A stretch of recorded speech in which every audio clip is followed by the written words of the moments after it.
So hello guys, welcome to my YouTube channel conquer SSC. आज इस video के अंदर हम लोग रिवाइज करने जा रहे हैं 12 शेड्यूल्स ऑफ इंडियन कॉन्स्टिट्यूशन और इसके बाद हम डिस्कस करेंगे इस टॉपिक से रिलेटेड क्वेश्चंस। सो बने रहिए एंड तक मेरे साथ। सो हम सबको पता है कि इंडियन कॉन्स्टिट्यूशन के अंदर प्रेजेंटली 12 शेड्यूल्स हैं, लेकिन स्टार्टिंग के अंदर इसके अंदर सिर्फ 8 शेड्यूल्स थे और 4 शेड्यूल्स बाद में कॉन्स्टिट्यूशन अमेंडमेंट्स करके ऐड किए गए थे। तो आज ये 12 शेड्यूल्स हम लोग रिवाइज करने जा रहे हैं एक ट्रिक के through, that is tear of old PM. So सबसे पहले शेड्यूल आ जाता है टेरिटरीज एंड स्टेट्स। इसके अंदर name of states and union territories हमारी मेंशन करी गई है। उसके बाद सेकंड याद रखेंगे हम ई फॉर इमोल्यूमेंट्स। इमोल्यूमेंट्स मतलब सैलरीज एंड अलाउंसेज और जो भी प्रिविलेजेस हमारे प्रेसिडेंट हो गए, गवर्नर, जजेस एक्सेट्रा को दिए जाते हैं, वो सारे सेकंड शेड्यूल के अंदर हमारे मेंशन किए गए हैं। उसके बाद में थर्ड शेड्यूल आ जाता है A for affirmation and oaths. इसके अंदर forms of oath affirmation for various constitutional post holders mention किया गया कि उस ओथ के दिलवा कौन किसको ओथ दिलवाएगा, किसकी प्रेजेंस होनी जरूरी है, ये सब इस थर्ड शेड्यूल के अंदर मेंशन किया गया। उसके बाद में फोर्थ आ जाता है R for Rajya Sabha seat allocation. इसके अंदर होगी कि जितने भी स्टेट्स और यूनियन टेरिटरीज के अंदर जो भी राज्यसभा है उसके अंदर सीट एलोकेशन कितनी होगी, ये सब इसके अंदर मेंशन किया गया। उसके अंदर फिफ्थ आ जाता है एज फॉर शेड्यूल्ड एरियाज। इसके अंदर है administration and control of scheduled areas, कि उनका एडमिनिस्ट्रेशन कौन संभालेगा और वो बाकी जो हमारा देश है उसके उनका एडमिनिस्ट्रेशन कैसे डिफरेंट रहेगा, ये सब हमारा फिफ्थ शेड्यूल के अंदर मेंशन किया गया। उसके बाद में हमारा सिक्स शेड्यूल आ जाता है ओ फॉर अदर ट्राइबल एरियाज। इसके अंदर हमारे जो शेड्यूल्ड एरियाज आ गए, इनके अलावा जो अदर ट्राइबल एरियाज बच जाते हैं उनके बारे में बताया गया। इसके बारे में आपको बताता हूँ कि इसके अंदर कौन कौन से स्टेट आते हैं। तो सबसे पहले इसमें स्टेट आता है असम। सेकंड स्टेट इसके अंदर आएगा त्रिपुरा। थर्ड स्टेट इसके अंदर आ जाता है मिजोरम।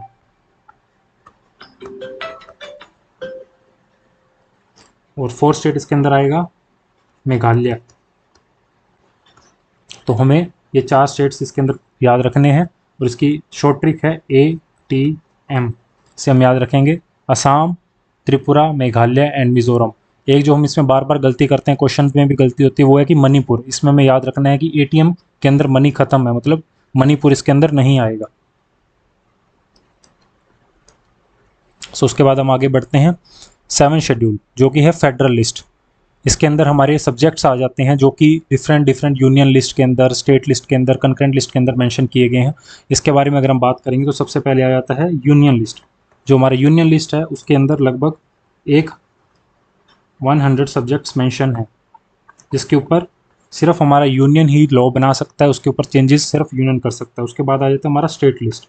स्टेट लिस्ट के अंदर हमारे 61 सब्जेक्ट्स हैं और हमारा कंकरेंट लिस्ट, जिसके अंदर दोनों ही यूनियन और स्टेट मिलकर लॉज बनाते हैं, फैसले लेते हैं, उसके अंदर हमारे 52 सब्जेक्ट्स मेंशन किए गए हैं।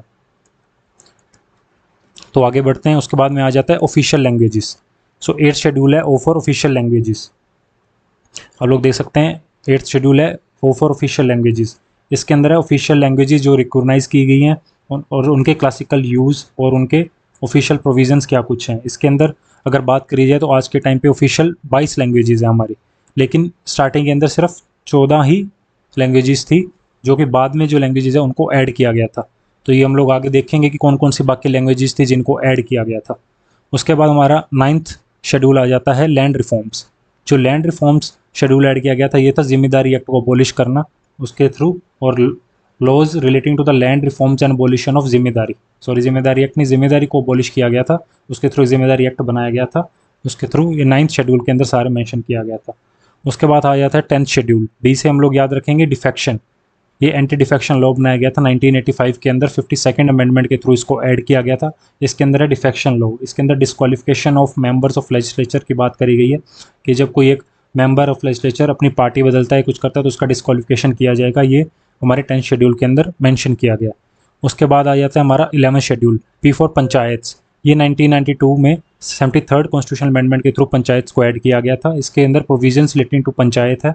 इसके बारे में अगर बात करें तो पंचायत के बारे में अगर बात की जाए तो ये 73rd कॉन्स्टिट्यूशनल अमेंडमेंट से ऐड किया गया था। और पंचायत की अगर हम आर्टिकल की बात करेंगे वो 243 से लेकर 243O तक जाता है। इसके आर्टिकल इसके अंदर मेंशन है। और अगर पंचायत की बात करी जाए तो पंचायत को जो कमेटी थी जिसने रिकमेंड किया था वो थे बलवंत राय मेहता कमेटी।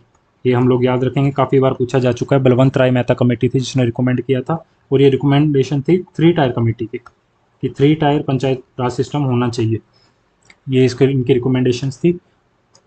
उसके बाद देखते हैं हम 12th शेड्यूल जो कि M फॉर म्यूनिसपैलिटीज़, ये भी 1992 के अंदर 74th अमेंडमेंट से ऐड किया गया था। इसके अंदर प्रोविजंस थे रिलेटेड टू म्यूनिसपैलिटी।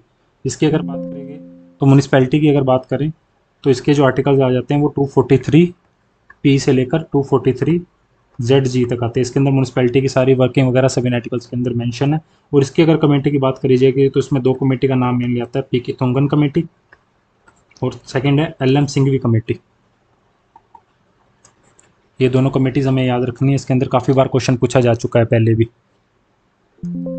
तो इसी की तरह हमारे मेनली ये 12 शेड्यूल्स कंप्लीट हो जाते हैं। हम एक बार इनको फिर से रिवाइज करेंगे।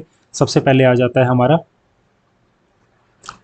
T for territories and states, E for second emoluments, third आ जाता है A for affirmation and oaths, fourth आ जाता है राज्यसभा की seat allocation, fifth S for आ जाता है शेड्यूल्ड एरियाज, सिक्स्थ आ जाता है अदर ट्राइबल एरियाज जिसके अंदर हमें याद रखना है कौन कौन सी स्टेट आती हैं, असम, त्रिपुरा, मिजोरम एंड मेघालय। उसके बाद आ जाते हैं फेडरल लिस्ट 7 शेड्यूल के अंदर जिसके अंदर हमें याद रखना है कि यूनियन, स्टेट और कंकरेंट लिस्ट 3 लिस्टें बनाई गई है। यूनियन के अंदर हमारी 16 सब्जेक्ट हैं, स्टेट के अंदर 61 है और कंकरेंट के अंदर 52 सब्जेक्ट्स हैं। उसके बाद आ जाते हैं 8th ऑफिशियल लैंग्वेजेस जो कि स्टार्टिंग में हमारी 14 थी और आज 22 लैंग्वेजेस है हमारी ऑफिशियल। उसके बाद आ जाता है 9th लैंड रिफॉर्म्स जो कि ऐड किया गया था। उसके बाद D फॉर डिफेक्शन आ जाता है, 11th में पंचायत एंड 12th में म्यूनिसपैलिटीज़ आ जाती हैं। तो हमने जो रिवाइज़ किया है इसी के बेस पे हम आगे कुछ क्वेश्चंस लगाएंगे। तो पहले आप लोग खुद सॉल्व करेंगे फिर देखते हैं मैं आपको आंसर बताऊंगा। तो सबसे पहला क्वेश्चन है which of the following schedules of the Indian constitution was added by very first constitutional amendment act of 1951। तो ये सब लोग याद करेंगे और आंसर करेंगे। तो इसका जो राइट आंसर होगा वो होगा 9th शेड्यूल। 9th शेड्यूल हमारा कौन सा था? 9th शेड्यूल कौन सा था हमारा? 9th schedule was land reforms. जो लैंड रिफॉर्म्स था वो हमारा फर्स्ट कॉन्स्टिट्यूशनल अमेंडमेंट से ऐड किया गया था। इसके अंदर हमारी जमींदारी जो थी उसको अबॉलिश किया गया था, ये हम लोग याद रखेंगे। उसके बाद सेकंड आ जाता है which of the following state has been included in the 6th schedule of the Indian constitution.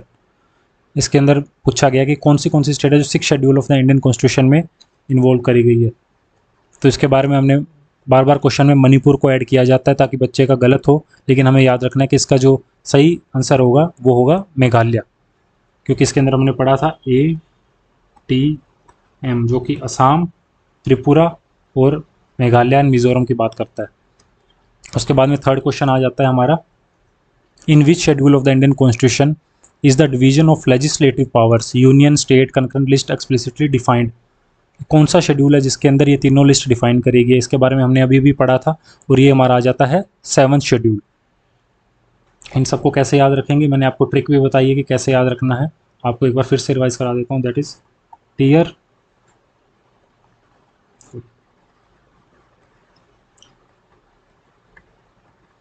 Tears of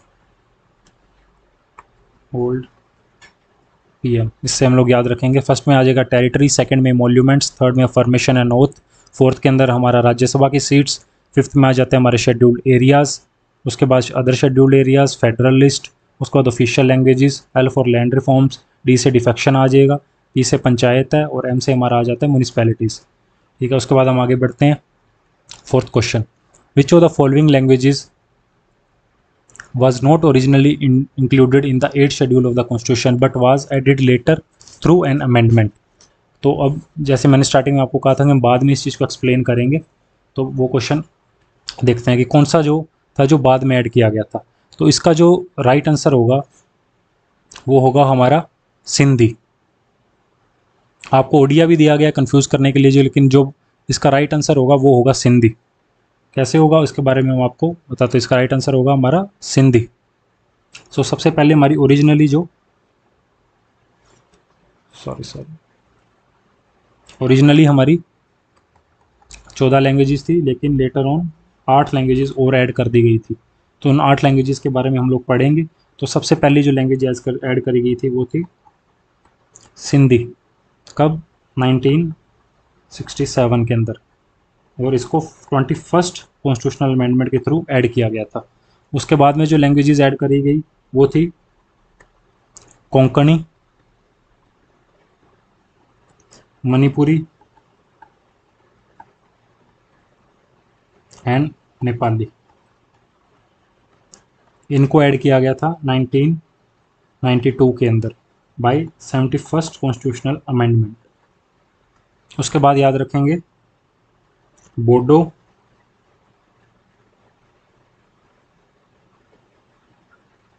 Dogri, Santhali and Maithili. ये जो लैंग्वेजेस थी इनको 2003 के अंदर ऐड किया गया था बाय 92nd कॉन्स्टिट्यूशनल अमेंडमेंट। और उसके बाद जो ये ऑप्शन ओडिया दिया गया, ये आपको कंफ्यूज करने के लिए दिया गया, क्योंकि ओडिया जो लैंग्वेज का जो है वो 96th अमेंडमेंट है, जिसके थ्रू जो पहले नाम ओडिया था उसको चेंज करके ओडिया में चेंज कर दिया गया था। सिर्फ इतना अमेंडमेंट हुआ था, नई लैंग्वेज ऐड एक तरीके से नहीं करी गई थी। तो ये हम लोग याद रखेंगे कि ओरिजिनली कितने थे, ओरिजिनली हमारी 14 लैंग्वेजेस थी, जिसको बाद में लेटर ऑन हमारी 8 लैंग्वेजेस ऐड करी गई। इसमें से सबसे पहली लैंग्वेज ऐड हुई थी सिंधी 1967 के अंदर 21st कॉन्स्टिट्यूशनल अमेंडमेंट के थ्रू। उसके बाद में लैंग्वेजेस आती कोंकणी, मणिपुरी एंड नेपाली, जो कि ऐड करी जाती 1992 के अंदर 71st कॉन्स्टिट्यूशनल अमेंडमेंट के थ्रू। उसके बाद में आती है बोडो, डोगरी, संथली और मैथिली। ये 2003 के अंदर 92nd कॉन्स्टिट्यूशनल अमेंडमेंट के थ्रू ऐड करी जाती है। इसके आप शॉर्ट ट्रिक भी याद रखते हैं, जो कि BDSM। उसके बाद में आ जाता है 96th कॉन्स्टिट्यूशनल अमेंडमेंट, जिसके थ्रू ओडिया का नाम चेंज करके ओडिया कर दिया गया था। और हमें ये भी याद रखना है कि जो 8th शेड्यूल है इसके अंदर ही हमारी क्लासिकल लैंग्वेजेस ऐड करी गई हैं। तो आप लोग कमेंट्स के अंदर मुझे ज़रूर बताएंगे कि हमारी कितनी क्लासिकल लैंग्वेजेस है जो इसके अंदर ऐड करी गई हैं। उसके बाद हमारा 5th क्वेश्चन आ जाता है, consider the following provisions with respect to the 11th schedule added by the 73rd amendment act. First statement हमारी, it contains 29 functional items. Okay, functional items क्या होता है? फंक्शनल आइटम्स एक तरीके से आप ये मान के चल सकते हैं कि उनका मैनिफेस्टो टाइप है कि आप वो कैसे वर्क करेंगे, क्या चीज़ें वो करेंगे, सब कुछ इस फंक्शनल आइटम्स के अंदर मेंशन किया जाता है। सेकंड इसका पॉइंट है, it deals with the powers, authority and responsibilities of municipalities. Which of the following statement given above is correct? 1, 2, both, neither one. तो सबसे पहले हम लोग बात करेंगे कि ये 11वें शेड्यूल की बात कर रहा है। 11वें शेड्यूल के अंदर हमने पढ़ा था कि कौन सा 11वें शेड्यूल के अंदर क्या थी? 11वें शेड्यूल के अंदर हमारी पंचायत सी, पंचायत की बात हो रही थी 11वें शेड्यूल के अंदर, जो कि 73rd कॉन्स्टिट्यूशनल अमेंडमेंट से ऐड भी करी गई थी। तो यहाँ पे म्यूनिसिपैलिटी तो पहले ही हमें पता लग रहा है कि म्यूनिसिपैलिटी तो गलत है, ये तो हमारा 12th शेड्यूल के अंदर आ जाता है और इसको 74th अमेंडमेंट से ऐड किया गया था। तो सेकंड स्टेटमेंट तो हमारी गलत हो जाती है। तो हमारी बचती है फर्स्ट स्टेटमेंट, जो कि बिल्कुल करेक्ट है। तो इसका जो आंसर होगा वो है हमारा फर्स्ट ओनली। और अगर 29 फंक्शनल आइटम्स की बात करी जाए तो ये भी बिल्कुल सही है। और जो हमारा म्यूनिसिपैलिटी है उसके अंदर हमारी 18 फंक्शनल आइटम्स है। कितनी? 18 फंक्शनल आइटम्स उसके अंदर मेंशन करी गई हैं, 18 फंक्शनल आइटम्स। तो ये था आज का सेशन। आई होप आप लोग को अच्छा लगा होगा। और अगर आप लोगों को अच्छी लगी हो वीडियो तो डू शेयर एंड लाइक, और बने रहिए इसी चैनल पे, कॉन्कर SSC। Thank you.